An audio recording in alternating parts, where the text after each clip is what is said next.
জিবরাইল আলাইহিস সালাম একদিন আসছেন মসজিদে নববীর সামনে।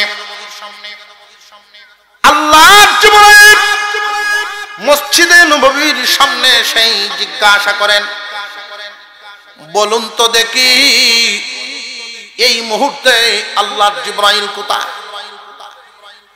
আবু বকর সিদ্দিক রাদিয়াল্লাহু তাআলা আনহু চোখ বন্ধ করে ফেলছেন। চোখগুলো খুলেই বলেন, তামাম দুনিয়া দেখে ফেলছি, আল্লাহর আরশ পর্যন্ত দেখে ফেললাম, কোথাও আল্লাহর জিবরাইল নাই। পৃথিবীর কোনায় কোনায় ঘুরে ঘুরে দেখলাম, কোথাও জিবরাইল নাই। আমার মনে হয় আমি আবু বকর আর আমার সামনে যিনি উনি আল্লাহর জিবরাইল। মর্যাদা কমছে না বাড়ছে? আবু বকর আগের দিনের 12 ঘন্টাকে এখন 16 ঘন্টা বানাইছেন। নিজের জন্য যেই রাখছিলেন 12 ঘন্টা, এটা 8 ঘন্টায় আনছেন। সামান্য ঘুমান, সামান্য সময় গিয়া দোকানে সময় দেন, বাকি সব টাইম দিনের জন্য। ইসলাম নামক গাছের গোড়ায় আবু বকর সিদ্দিকের মতো এত পানি কেউ ঢালতে পারে নাই। এই জন্য আপনার আমার নবী বলেন, দুনিয়ার মানুষ সবার বদলা আমি মুহাম্মদ দিতে পারছি, আবু বকরের বদলা আমি দিতে পারিনি।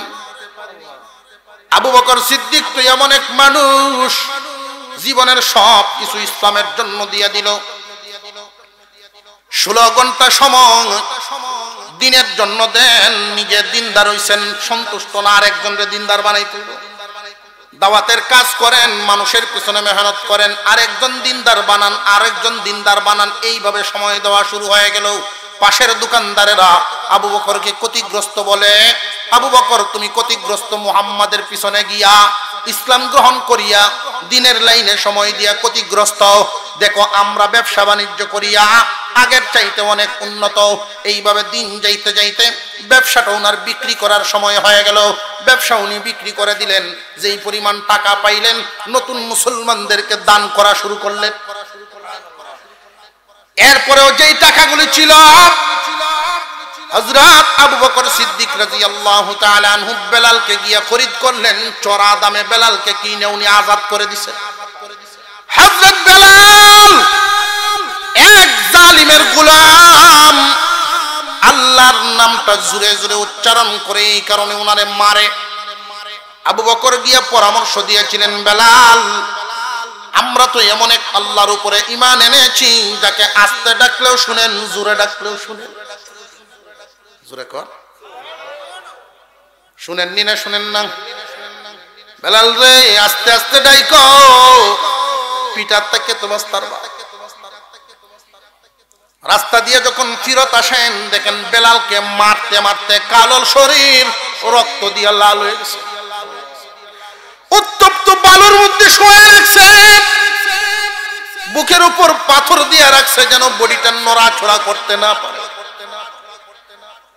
এরপরেও জুড়ে জুড়ে আল্লাহর নাম নেয়। আবু বকর আসছেন, বেলাল রে আমি না বলছিলাম আস্তে আস্তে নাম নেওয়ার জন্য? বেলাল রাদিয়াল্লাহু তাআলা আনহু বলেন, ভাই আবু বকর আল্লাহর নাম আস্তে আস্তে নিলে আমি মনে শান্তি পাই না। যে তুমি যে জুড়ে নেও, ওরা যে তোমার মারে, তুমি কি ব্যথা পাও না?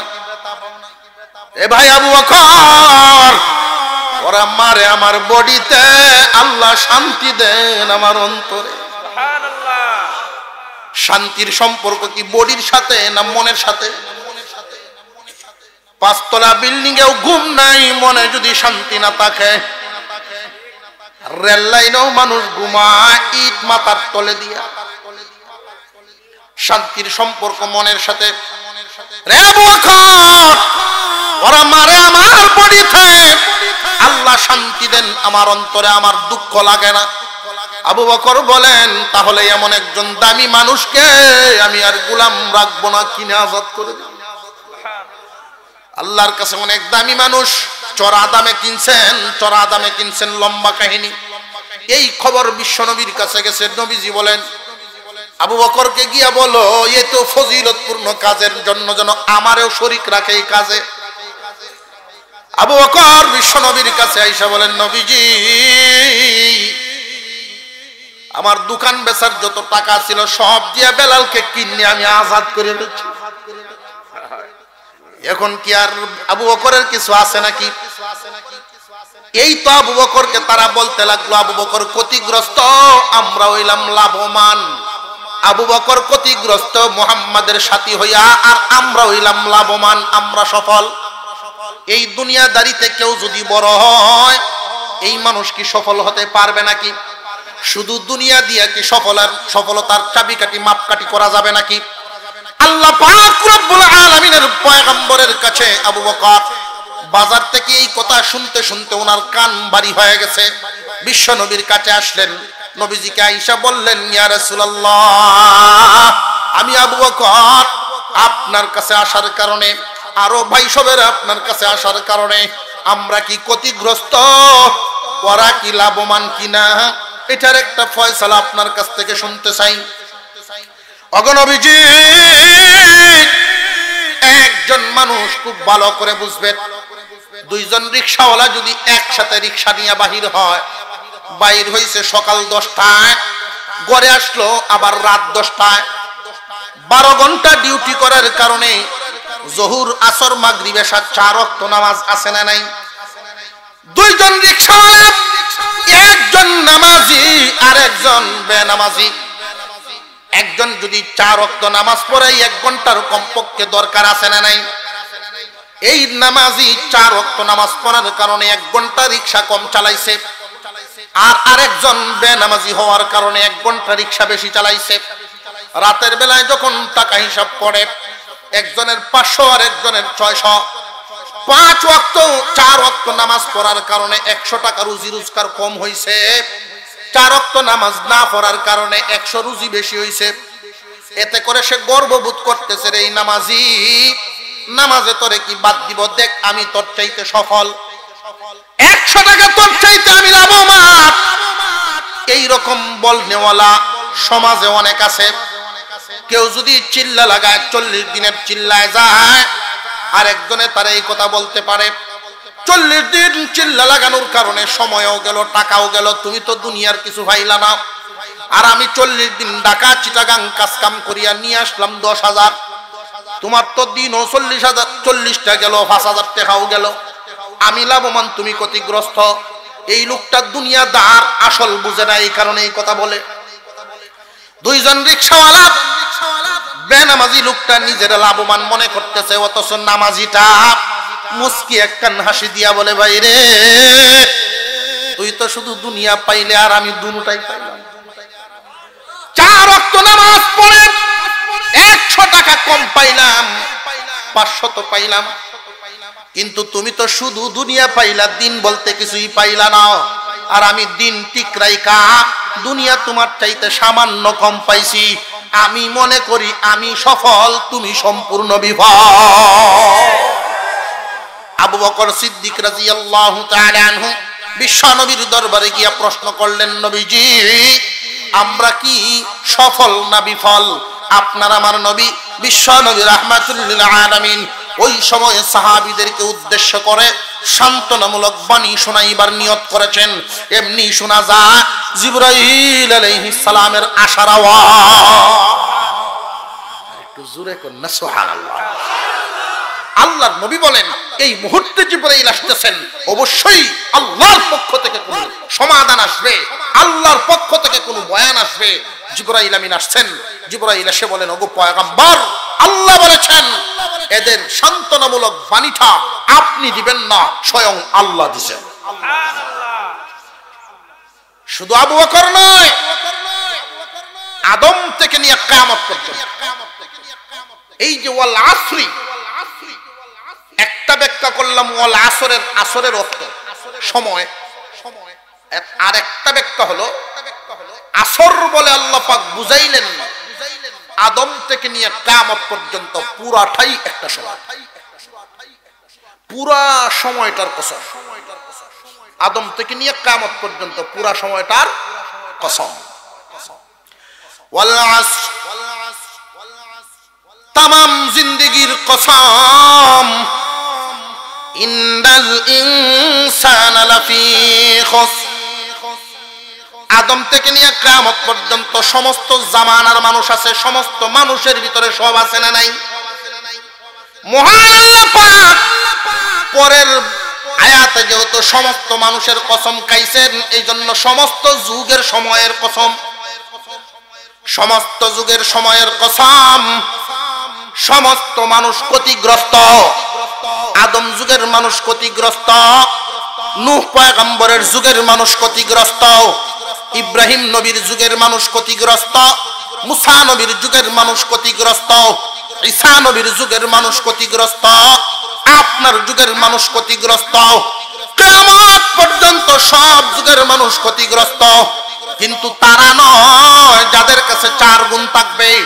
4 গুণওয়ালা মানুষেরা আদম নবীর যুগেও সফল, 4 গুণওয়ালা মানুষেরা নূহ নবীর যুগের মানুষ সফল, 4 গুণওয়ালা মানুষেরা ইব্রাহিম নবীর যুগের মানুষ সফল, 4 গুণওয়ালা মানুষেরা মুসা নবীর যুগের মানুষ সফল, 4 গুণওয়ালারা ঈসা নবীর যুগের ওরা সফল, 4 গুণওয়ালারা আপনার যুগেও সফল, কিয়ামত পর্যন্ত সফল।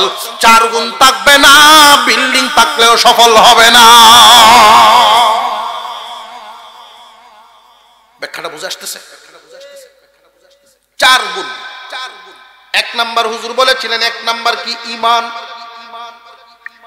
1 নম্বরে ঈমান, 2 নম্বরে আমল। 1 নম্বরে ঈমান, 2 নম্বরে আমল। এই 4টা গুণ বর্ণনা করব, 4টা গুণ বর্ণনা করব, সামনে রাখলাম।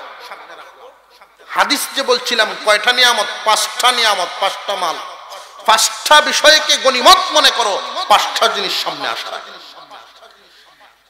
1 নম্বরে যৌবন কালকে গনিমত মনে করো, বৃদ্ধ হওয়ার আগে। ইগতানিম খামসান ক্বাবলা খামসিন শাবাবাকা ক্বাবলা হারামিক। যৌবন কালকে গনিমত মনে করো, বৃদ্ধ হওয়ার আগে। একজন যুবক তার চরিত্রকে যদি সে হেফাজত করতে পারে, আল্লাহ পাক রব্বুল আলামিন তারে পুরস্কার দিবেন 2টা। কোন বুড়া মানুষ যদি বলেন আমি আর চরিত্র খারাপ করতাম না, উনার গুরুত্ব আর যুবকের এই কথার গুরুত্ব কি সমান না বেশ কম আছে? আর একটু জোরে কর। ঠিক তেমনি ভাবে একজন বুড়া মানুষের সেজদা যুবকের সেজদাও অনেক বেশ কম আছে। এখন যদি কোনো বুড়া মানুষ আমার প্রতি গুসা হন, হুজুর এই যে কি জাতের ওয়াজ শুরু করছে, যে ভাই রাগ হওয়ার কিছুই নাই, এই বয়স আপনিও পারি দিছেন, আপনারটা আপনি নষ্ট করে ফেলছেন, আপনার হাতে কলম ছিল, বেজাগায় আইকা কালি শেষ। এখন তো আর একজনকে দুষতে পারবেন না, আর একজনকে দুষতে পারবেন না। যুবকের যৌবনকালের দাম দিয়েছেন আপনি, আমি নই, আল্লাহ। একজন যুবক যদি এশারের নামাজ পড়ে, তার বিছানায় সে ঘুমায়া যায়, ওইটা আবার ফজরের নামাজ পড়ে, এই 2 ওয়াক্ত নামাজ পড়ার কারণে পুরা রাত্রিটাই তার ইবাদতের মধ্যে গণ্য হবে। একজন যুবক এশার নামাজ পড়ে ঘুমায়া গেল, আবার ফজরের নামাজ পড়লো, পক্ষান্তরে একজন বুড়া মানুষ এশার নামাজ পড়ে তাসবিহ আদায় করলো, নফল পড়লো, কোরআন পড়লো, জিকির আজকার করলো, ফজরের নামাজ পর্যন্ত আল্লাহর ইবাদতে কাটাইলো। যুবকের ঘুম আর ওই মূর্খ ওই মুরব্বী মানুষের ইবাদত সমভাবে আল্লাহ দান করবে। যুবকের বয়স, যুবকের এই যৌবনকালের দাম আছে না না? হিসাব করবা যুবক, এখন সময় লাগাও, এই সময়টাকে কাজে লাগাও, বয়সকালে পাইবা। ইগতানিম খামসান ক্বাবলা খামসিন শাবাবাকা ক্বাবলা হারামিক, সিহহাতাকা ক্বাবলা সুকমিক ওয়া গিনাকা ক্বাবলা ফাকরিক। 2 নাম্বার, সুস্থতাকে গনিমত মনে করো অসুস্থ হওয়ার আগে। সুস্থতাকে গনিমত মনে করবো অসুস্থ হওয়ার আগে। সুস্থতার দাম আছে না নাই? সুস্থতার দাম আছে না নাই? মুসা আলাইহিস সালাম আল্লাহকে বলেন, আল্লাহ একখান কথা কইতাম। আল্লাহ বলেন কও। কথাটা বেশি সুবিধা না? কথাটা বেশি সুবিধা না এমন কথা কইতা কেন?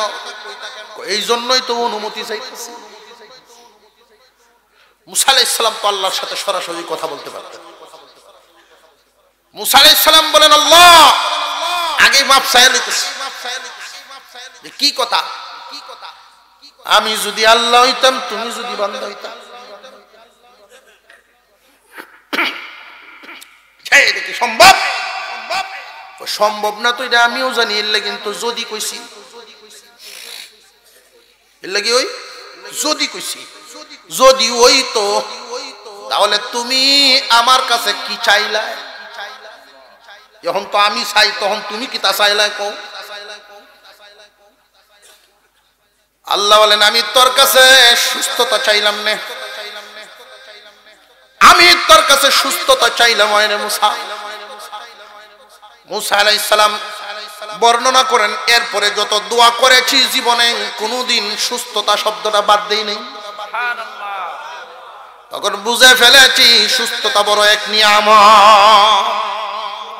সুস্থতা কত বড় নিয়ামত, অসুস্থ না হইলে বোঝা যায় না। এই জন্য নবীজি বলেন, 2 নাম্বার 5টা জিনিসকে গনিমত মনে করবা 5টা জিনিস আসার আগে। 1 নম্বরে যৌবন কালটারে গনিমত মনে করবা বার্ধক্য আসার আগে। 2 নম্বরে সুস্থতাকে গনিমত মনে করবা অসুস্থতা আসার আগে। অসুস্থতা কত বড় আযাব, কত বড় শাস্তি যে হইছে সে জানে। সুস্থতা কত বড় নিয়ামত। হাসপাতালে গেলে বোঝা যায় সুস্থ মানুষের কত দাম। হাসপাতালে গেলে বোঝা যায় সুস্থ মানুষের কদর কত। 2 দিন থাকলে সুস্থ মানুষটা অসুস্থ হয়ে যায়। রোগী একজনের টানলে সুস্থ মানুষটা অসুস্থ হয়ে যায়। এখন এখানে একটা ব্যাখ্যামূলক আলোচনা। সুস্থতাকে গনিমত মনে করো অসুস্থ হওয়ার আগে। আমি অসুস্থ হওয়ার আগে সুস্থতাকে গনিমত কিভাবে মনে করব? যে পারলে রোগীর সেবা করো। কেউ যদি সুস্থ থাকা অবস্থায় কোন অসুস্থ মানুষের সেবা করে, অসুস্থ মানুষ কি আর একজন অসুস্থ মানুষের সেবা করতে পারে নাকি? না, ডার আওয়াজ তো লক্ষণ বলা না। কোন অসুস্থ মানুষ কোন রোগী কি আরেক রোগীর সেবা করতে পারে?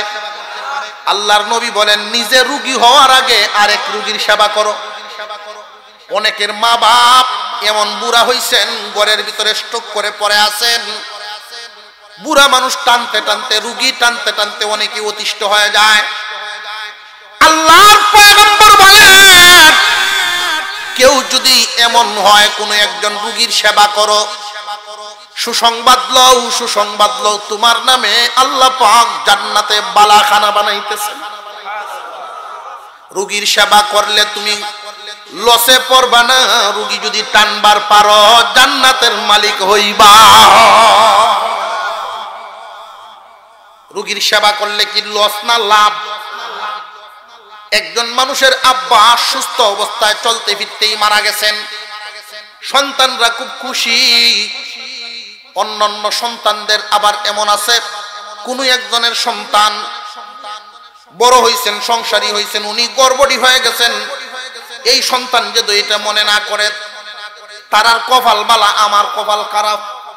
তারার আব্বা কত সুস্থ অবস্থায় মারা গেছে, আমার আব্বা বুড়ো হয়ে গর্ভবতী হইছে, টানতে টানতে জান শেষ। এইরকম যেন মনে না করে, বাবা রে তোমার আব্বারে আল্লাহ বিছানায় ফালাইয়া, তোমার আম্মারে আল্লাহ বিছানা ফালাইয়া, তোমারে দিয়া টানাইয়া খেদমত করাইয়া, তোমারে জান্নাতের মালিক বানাইয়া তারারে বিদায় দিব। এটা বুঝতে হইব। এটা কয় নাম্বার গেল? ইগতানিম খামসান ক্বাবলা খামসিন শাবাবাকা ক্বাবলা হারামিক। যৌবন কালকে গনিমত মনে করো বুড়া হওয়ার আগে। সুস্থতাকে নিয়ামত গনিমত মনে করো অসুস্থ হওয়ার আগে। এটা কয় নম্বর গেল? 2 নম্বর। গানাকা ক্বাবলা ফাকরিক। দনিত্বকে গনিমত মনে করো গরিবী আসার আগে। সম্পদ দেওয়ার মালিককে সন্দেহ আছে মনে হইতাছে। কেউ কয় কেউ কয় না। সম্পদ দেওয়ার মালিককে, সম্পদ দেওয়ার মালিক যদি আল্লাহ হন, তাহলে যারা ধনী ধন সম্পদ পায় লাভ দেওয়ার কিছু নেই। কারণ এর মালিককে আল্লাহর পয়গম্বর বলেন সম্পদ দেওয়ার মালিক আল্লাহ। সুতরাং তুমি ধনী হইছো, মালের শুকর আদায় করো, গনিমত মনে করো, মাল সুন্দরভাবে ব্যবহার করো। মুফাসসির ওয়াল মুহাদ্দিসিন এই হাদিসের ব্যাখ্যা করতে গিয়ে এইভাবেই বলেন, রে দুনিয়ার মানুষ, আজকে তুমি ধনী, কালকে ফকির হয়ে যেতে পারো। এই জন্য কবিগণ বলেন, সকালবেলার ধনী ফকির সন্ধ্যাবেলা, নদীর পার ভাঙে ওপার গড়ে, এই তো নদীর খেলা। সকালবেলার ধনী তুমি, ফকির সন্ধ্যাবেলা। আছে না নাই? এই ধনী সকাল এবং সন্ধ্যা বলতে কি বুঝাইলেন? সকাল বলতে মানুষের প্রথম জীবন, সন্ধ্যা বলতে মানুষের শেষ জীবন। মানুষের প্রথম জীবনে সম্পদ ছিল, তার চলাফেরা, অপচয়, গান বাজনায় টাকা পয়সা দেওয়া, ইচ্ছা মতো চলেছে। কিন্তু তার শেষ জীবনে এমন অবস্থা হইছে, ঔষধ কিনে খাওয়ার সামর্থ্য নাই, এমন অবস্থাও আছে না নাই? আল্লাহ পাক রব্বুল আলামিন সম্পদ দেন, এক সময় দিয়া পরীক্ষা করেন, দুনিয়ার মানুষ রে, সম্পদটা পায়া তোমার পজিশন কোন পর্যায়ে থাকে, মাওলা এটা পরীক্ষা করেন। কেউ যদি তার সম্পদে সময় মতো কাজে লাগাইতে না পারে, ঠিক মতো ব্যবহার করতে না পারে, সম্পদে বদ্ধ দেয়। সম্পদে বদ্ধ দেওয়ার কারণে দেখবেন দাদার আমলের সম্পদ নাতি পর্যন্ত পৌঁছে না, হাত বদল হইয়া যায়। কারণটা কি? কারণটা কি? সম্পদকে সুন্দরভাবে ঠিক মতো ব্যবহার কেমনে করা। রে অনেক ধনী মানুষ এমন আছে, গরিবদের প্রতি অনেক সদয়। অনেক ধনী মানুষ এমন আছেন, গরিবদের প্রতি সদয়। কোন গরিব মানুষ তার বাড়িতে গেলে 1 কেজি চালের জন্য ঘুরে আসতে হয় না। কোন গরিব মানুষ তার কাছে গেলে 500 দানের জন্য ঘুরে আসতে হয় না। সে যদি কাউকে কামলা লয়, কামলারা তার প্রতি খুব খুশি থাকে। এমন মালিক আছে না নাই? কাজের লোকেরা যদি মালিকের প্রতি খুশি থাকে, মালও খুশি থাকে। কাজের লোকরা যদি মালিকের প্রতি খুশি থাকে, মালিক যদি কাজের লোকদের সাথে সুন্দর আচরণ করে, কেমনে একটা ব্যাখ্যা না দিলে বুঝবেন না। অনেক জালিম মানুষ আছে, সারাদিন কাজ কাম করানোর পরে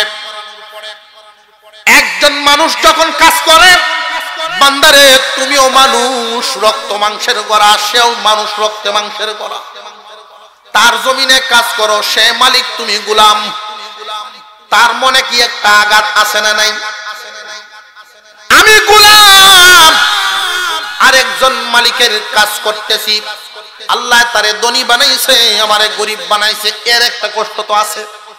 সারাদিন কষ্ট করার পরে, পরিশ্রম করার পরে যদি সন্ধ্যাবেলায় টাকাটা দিয়া দাও, নবী যেমনে শিখাইছেন, আল্লাহর নবী শিখাইছেন, গাম শুকাইবার আগেই মজুরের মজুরি দিয়া দাও।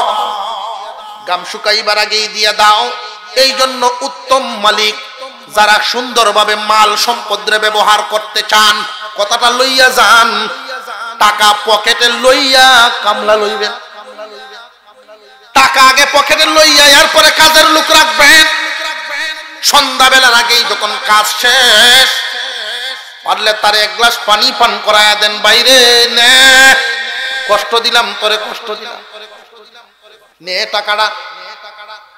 সারাটা দিন আপনার জমিনে যেই কষ্টটা করলো, মুহূর্তের ভিতরে কষ্ট শেষ।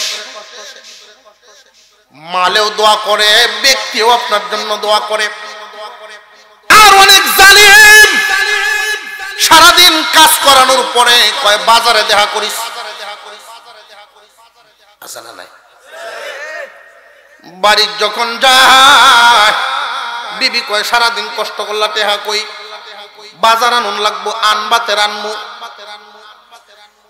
যে দেও ব্যাগ, মালিকে কইছে বাজারও গিয়ে দেয়া করতাম। সন্তানাদিরে খানা খাওয়ানোর জন্য, বিবিরে খাবার দেওয়ার জন্যই তো সারাদিন কষ্ট। এই ব্যাগ লইয়া বাজারে গেল, মালিক পায় না। মানুষ খুঁজে বাহির করা কি সহজ না কঠিন? এখন এনে মোবাইল আইছে, মিশাও তাও বাড়ছে, হাসা কথাও। ঘুরতেছে ঘুরতেছে মালিক পায় না, রাত বাজে 8টা, আরেক বেড়ার গুডাউনের পিছনে বইয়া টাস খেলায়। 4-5 জনের সামনে টাস খেলতেছে, গিয়া ভাই সাহেব আপনারা খুঁজতেছি ভাই না তো, খেপছে টিয়াডি সাহেব চমেশের সামনে গিয়ে খুব খেপছে, এর লাগেন তোরার মতো মানুষের কামলা লোক নাই। সারাদিনে কষ্ট করি আর এক কষ্ট, এখন সন্ধ্যা পর্যন্ত খুঁজতে খুঁজতে এখন আরেক কষ্ট, এই দমকে দিছে আরেক কষ্ট। এতগুলো কষ্ট লইয়া চোখের পানি টলমল করে করে টাকাটা নিয়ে বাজার করে বাড়ি যাইতে যাইতে বাজছে 10টা। দিয়া যে বাচ্চারা ঘুমায়া গেছে, বাজারের ব্যাগটা বিবির হাতে দিয়া চোখের পানিটা ছেড়ে দিছে জমিনে। এই সম্পদ কয়দিন টিকবো তোমার হাতে তুমি মনে করো? এই জন্য দাদার আমলের সম্পদ নাতি পর্যন্ত যায় না।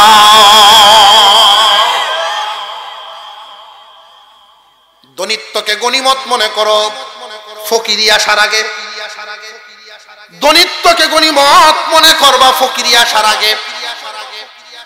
ঠিকমতো ব্যবহার করো, যদি ঠিকমতো ব্যবহার না করো কপাল তাপরাইবা, কাম হইতো না।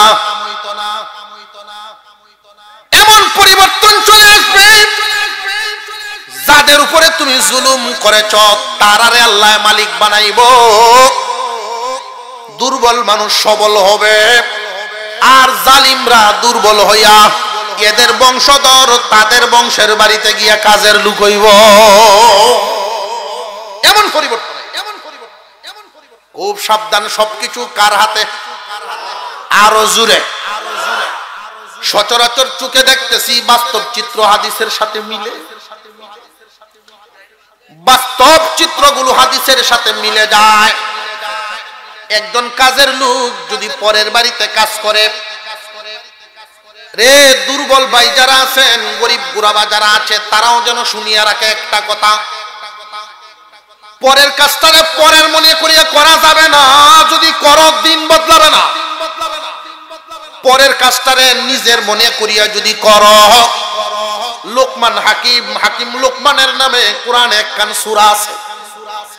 লোকমান হাকিম তিনি উপদেশ দিয়েছেন, এই দুনিয়ার কোন মানুষ যদি গোলামীর জীবন বদলাইতে চাও, আমি লোকমান গোলাম ছিলাম, আমি লোকমানও গোলাম ছিলাম। 3 জন কালো মানুষরে আল্লাহ দামি বানাইছেন, এর মধ্যে একজন হাকিম লোকমান। গোলাম ছিলেন, আল্লাহ পাক বাদশার চেয়েও সম্মান দিতেন। কেমনে হইলেন সম্মানী? উনি বলেন, আমি যখন মানুষের কাজ করতাম নিজের মনে করে করতাম। একজন গরিব মানুষ পরের দোকানে যদি কাজ করে, এই দোকানটা হেফাজত করার সময় যদি সে এটা মনে রাখে দোকানটা আমার, আমার দায়িত্বে ক্যাশটা, আমার দায়িত্বে দোকানটা, নিজের ঘরে জীবনে কেউ নিজে চুরি করে নাকি? নিজের মাল কি আমানতের খেয়ানত করবে নাকি? নিজের জমিনে নিজে কোনোদিন ক্ষতি করবে নাকি? পরের মালটারে নিজের মনে করবা। কাজ করার সময় বেশি দিন লাগবে না, বেশি দিন লাগবে না, 12 বছরের ভিতরেই আল্লাহ পাক দিন বদলাইয়া দিব। বেশি দিন লাগবে, 12 বছর সর্বোচ্চ 12 বছর। এটা হাকিম লোকমানের কথা, হাকিম লোকমানের কথা। আল্লাহ পাক রব্বুল আলামিন হাকিম লোকমানকে বলেন, আপনি জানায় দেন মানুষকে উপদেশ মালা। হাকিম লোকমান যত উপদেশ দিয়েছেন, এর মধ্যে কাজের লোকদেরকে এই কথাটা বলা হয়েছে, রে তোমরা যারা পরের বাড়িতে কাজ কাম করো, মালিকরে কোনোদিন ফাঁকি দিবা না। মালিকরে যদি ফাঁকি দাও, মালিকের আমানতের খেয়ানত করো, মালিকের মাল যদি তোমরা নষ্ট করো, সাবধান সাবধান, কোনোদিন এই কপাল দূর হইতো না। দুর্দিন দূর হবে না। উভয় পক্ষেরই স্মরণ রাখতে হবে, আল্লাহ পাক শান্তিতে রাখবে। মুসলমান ভাইয়েরা, আল্লাহ পাক মানুষের জিন্দেগিতে এই মালের হকের ব্যাপারটা, মাল দিয়া মালিকরে পরীক্ষা করেন। অনেক মালিক এমন আছেন, কাজের লোকদের সাথে এমন আচরণ করতেন, কাজের লোক যদি শুনতে পারে যে আমি এতদিন তার ঘরে কামলা ছিলাম, উনি মারা গেছেন, গুরুস্থানের কাছে গিয়ে যখন কান্দে, আল্লাহ আমার মালিক আমার সাথে সুন্দর আচরণ করত, এটা কি কইয়া আনানো যায় না মন থেকে আইয়ে? কোন কর্মচারীর সাথে যখন সুন্দর আচরণ করেন তাহলে মন থেকে দোয়াটা আসে, মালিক ভালো ছিলেন, তারে তুমি মাফ করে দাও। আল্লাহ রব্বুল আলামিন জানায়া দেন, তোমার গোলাম তোমার জন্য দোয়া চায় তোমার মালিকের কাছে।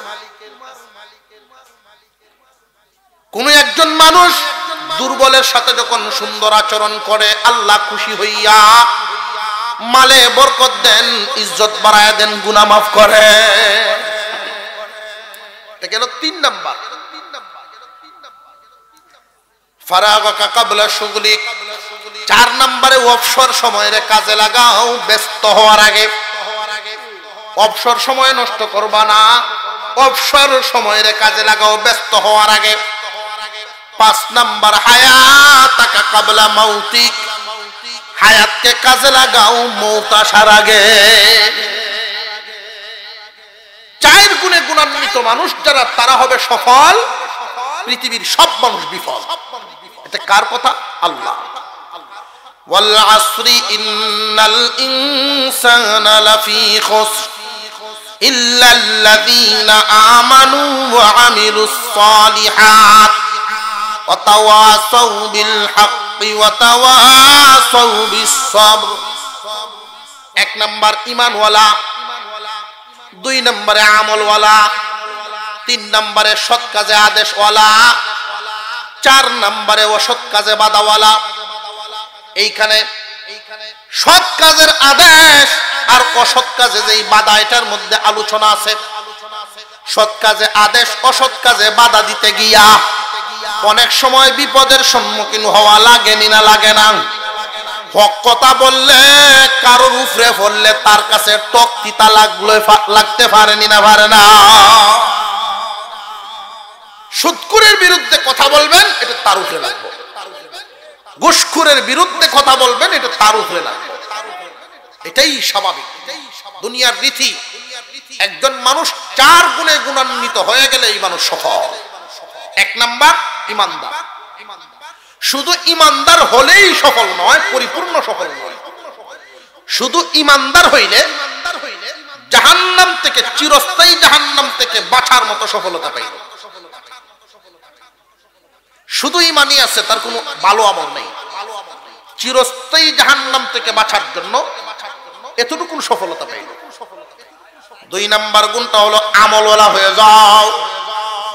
ঈমানওয়ালা হওয়ার পরে তোমার আমলওয়ালা হওয়া লাগবে, আমল লাগবে। এই আমল কাকে বলে? আমল তো ভালো ভালো যত কাজ সবই হলো নেক আমল। নিজের মতে জীবন যাপন করলে এটারে বলে জিন্দেগি, নবীর মতে চললে এটা হইল বন্দিগি। যত আমল আছে নেক আমল, এর মধ্যে সর্বোত্তম, সবচাইতে পাওয়ারফুল, সবচাইতে লাভবান আমল কোনটা? এটা হইল সবচাইতে লাভবান হওয়ার মতো আমলই হইল নামাজ। কেন? সমস্ত বিধিবিধান নাজিল হইছে আল্লাহর পক্ষ থেকে জমিনও, আর সমস্ত বিধিবিধান নাজিল করছেন জমিনও। আর নামাজকে দেওয়ার জন্য আল্লাহ পাক নবীজিকে নিছেন আসমানও। এই জন্য নামাজ এমন এক ইবাদত, নামাজের ভিতরে হজের সওয়াব আছে, নামাজের ভিতরে যাকাতের সওয়াব আছে, নামাজের ভিতরে রোজার সওয়াবও আছে, নামাজের ভিতরে জিকিরের সওয়াব আছে, নামাজের ভিতরে কোরআন তেলাওয়াতের সওয়াব আছে, নামাজের ভিতরে আল্লাহর ধ্যানের সওয়াব আছে। সমষ্টিগত ইবাদত নামাজ। আমরা আজকে অন্তত পক্ষে ওয়াজ মাহফিলে আইসা একটা ওয়াদা কি করতে পারি যে ইনশাআল্লাহ নামাজ ছাড়তাম না। কারা কারা নামাজ পড়বেন ইনশাআল্লাহ? আল্লাহ কবুল করেন, বলুন আমিন। আল্লাহ কবুল করেন, বলুন আমিন। হাত নামান। সুবিধা হইলে ভরাম, অসুবিধা হইলে ছাড়িয়ে দাম, এরকম কি বিষয়টা? সবসময় ইনশাআল্লাহ। আমাদের জন্য কপাল কত ভালো, আল্লাহ তাআলা পুরা জমিনটাকেই মসজিদ বানাইছে। হাওড়া গেছেন, ব্যস্ত হয়ে গেছেন, অসুবিধা নাই, নামাজ পড়েন। খেতের আইলে যায় নামাজটা বিছায়া, নামাজে যখন দাঁড়ায় আল্লাহর কোন বান্দা আল্লাহ বলেন ফেরেশতারা দেখছো আমার বান্দা শুধু অবসর থাকলে আমারে চিনে না, না ব্যস্ত হইল আমারে বলে না। অবসর থাকলে জামাতে পড়ে, ব্যস্ত হওয়ার কারণে আউরে পড়তেছে একা, আমারে ভুলে নাই। যাও দুইজন ফেরেশতা যাও, ডানে বামে দুইজন দাঁড়ায় জামাতে সবের ব্যবস্থা। মুসলমান ভাইয়েরা আমার, সৎ কাজের আদেশ অসৎ কাজে যখন বাধা দিবেন, তখন সমাজের একদল মানুষ, এক শ্রেণীর মানুষ আপনার বিরুদ্ধে যাবে। দরবার পঞ্চায়েত সালিশ বৈঠকে বইয়ে যখন হক কথা বলবেন, সবার কাছে আপনি ভালো থাকতে পারবেন না, দুই চারজন আপনার বিরুদ্ধে যাইব।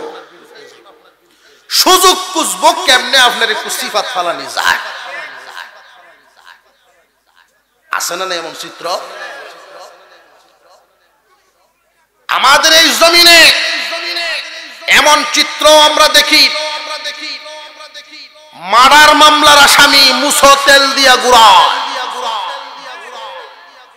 মুলা চুরির মামলায় জেল কাটে, মুলা চুরির মামলায় জেল কাটে, মার্ডার মামলায় আরামসে ঘোরাফেরা করে। আছে না নাই?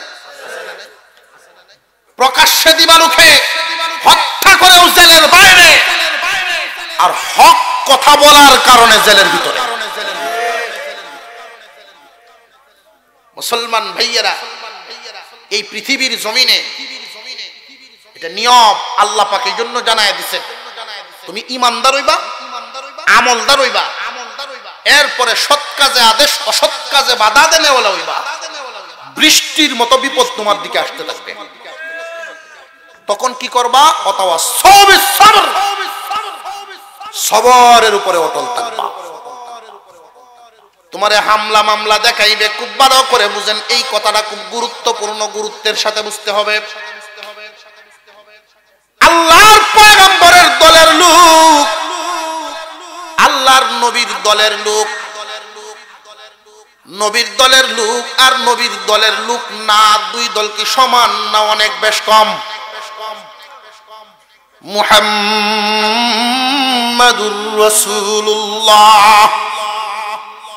ওয়াল্লাযীনা মাআহু আশিদ্দাউ আলাল কুফফার। আল্লাহ পাক বলেন মুহাম্মদ আল্লাহর রাসূল, তার দলের লোকেরা অন্যায়ের বিরুদ্ধে সাংঘাতিক কটু। এটা শুধু সাহাবীদের কথা নয়, লফজান যদিও সাহাবীদেরকে উল্লেখ করা হয়েছে, কিয়ামত পর্যন্ত মুহাম্মাদের সকল উম্মত এখানে শামিল। আল্লাহর পয়গম্বরের দলের লোক যারা হবে সাংঘাতিকভাবে অন্যায়ের বিরুদ্ধে তারা কঠোর হবে, অন্যায়ের সাথে কোনোদিন আপোষ করবে না। অন্যায়ের সাথে আপোষ করে মানুষ দুই ভাবে, দুই কারণে মানুষ নীতি হারা হয়। আমাদের প্রত্যেকের চলার জন্য এক একটা নীতির আদর্শের রাস্তা আছে না নাই? আমাদের তো মুসলমানি একটা নীতি আছে, সত্যের পথে চলা, এটা আমাদের নীতি। মানুষ নীতি হারা হয় দুই কারণে। একটা মানুষ যতক্ষণ পর্যন্ত নীতিতে থাকবে ততক্ষণ মুহাম্মাদের দলের, যেই মাত্র নীতি হারা হবে মুহাম্মাদের দলের না। একজন মানুষ মুহাম্মাদের দলের মানুষ, খুব ভালো করে জেনে রাখবেন, মুহাম্মাদের দলের লোকদের বৈশিষ্ট্য হবে অন্যায়ের সাথে আপোষ নাই, পরস্পরে মুসলমান মুসলমানের সাংঘাতিক বন্ধুত্ব, কিন্তু অন্যায়ের বিরুদ্ধে সাংঘাতিক কঠোর। একজন মানুষ দুই কারণে নীতি হারা হয়। এক নাম্বার কারণ লোভের কারণে, এক নাম্বার লোভের কারণে মানুষ নীতি হারা হইয়া যায়। পদের লোভ দেখলে নীতি ভুলিয়া যায়। যদি কাউকে এই অফার দেয় যে ৫,০০০ টাকা দেন, মিথ্যা একটা সাক্ষী দিবে, তো সাইজ করতাম, ৫,০০০ টাকার লোভে মিথ্যা সাক্ষী তৈরি হয়ে যায়। একজন মানুষ লোভে পড়ে নীতি হারা হয়, আর এই মানুষটা যখন লোভে পড়ে, খুব ভালো করে বুঝবেন, মানুষের যদি লোভে পায়, লোভ এত খারাপ একটা জিনিস, মানুষকে অন্ধ বানায়া দেয়। লোভে মানুষ অন্ধ হয়ে যায়। অন্ধ হইলে তার ধ্বংস নিশ্চিত। একজন মানুষ যখন অন্ধ হয়ে যায়, লোভে অন্ধ হয়ে যায়, অন্ধ হয়ে গেলে ভাইয়ের মাল খায়া লাইব, দেখবো না ভাই কিনা। লোভে পড়লে একজন মানুষ এতিমের মাল খেয়ে ফেলবো, কারণ সে তো অন্ধ, ভালো মন্দ বুঝে। লোভে মানুষ অন্ধ হয়, মসজিদের টাকাও খায়। লোভে মানুষ অন্ধ হয়, গুরুস্থানের টাকাও খায়।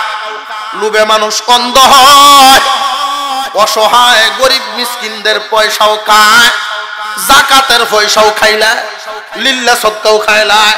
লোভে মানুষ অন্ধ হইয়া এমন অবস্থা হয়, এক লোককে হুজুর আমরা এলাকার চেয়ারম্যান 3টা বাথরুম খাইলাইছে। বাথরুম কেমনে খাইলো রে? বাথরুম কেমনে খাইলো? এটা কি সমস্যা? হুজুর আমরা এই বাজারও পাবলিক টয়লেট দিতে আসলে সরকারে খাইলাইছে। ও আচ্ছা, আমি থোড়া উল্টা বুঝছিলাম। সে কিতা কইছস না কইছস, যে খাইলো কেমনে? লোভে মানুষ অন্ধ হয়। আমরা এলাকার একজন মুরব্বী ছিলেন, সর্দার, মূর্খ মানুষ, কয়েকটা কথা কইতেন বেচারা, বড় বড় সালিশ বৈঠকের উনি সমাধান দিতেন। মূর্খ উনি বলতেন লোভের সাথে আকলে ভরে না। আমি লিখে রাখতাম, তামুক বেরিয়ে দিতাম বেড়া মাঝে মাঝে। ছোট মানুষ, মুরব্বীর সাথে খুব মহব্বত, ছোটবেলা থেকে আমারে খুব আদর করতেন। প্রায় সময় কথাটা বলতেন, লোভের সাথে আকলে ভরে না। বড় হয়ে যখন মাদ্রাসা করছি, এটা হাদিসের কথা। কেমনে? কেউ যদি লোভী হয়, যত বড় আকললাই হোক, ধ্বংস তার নিশ্চিত। আকলে তারে বাঁচাইতে পারবে না। কেউ যদি লোভী হয়, যত বড় শিক্ষিত হোক, ধ্বংস তার নিশ্চিত। শিক্ষায় তাকে বাঁচাতে পারবে না। একজন মানুষ মুহাম্মাদের দলের লোক বৈশিষ্ট্য হবে নীতিহারা হবে না, নীতিতে থাকবে। যত লোভেই দেখাও, লোভে তারে নীতিহারা করতে পারবে না। 1 কোটি টাকা দিলেও নীতির থেকে সরাতে পারবে না। যত অফারে দেও তোরে এই বানায়াম ওই বানায়াম, দলের সভাপতি মানে কাম হইতো না। নীতিতে অটল, নীতি বিক্রি করে না।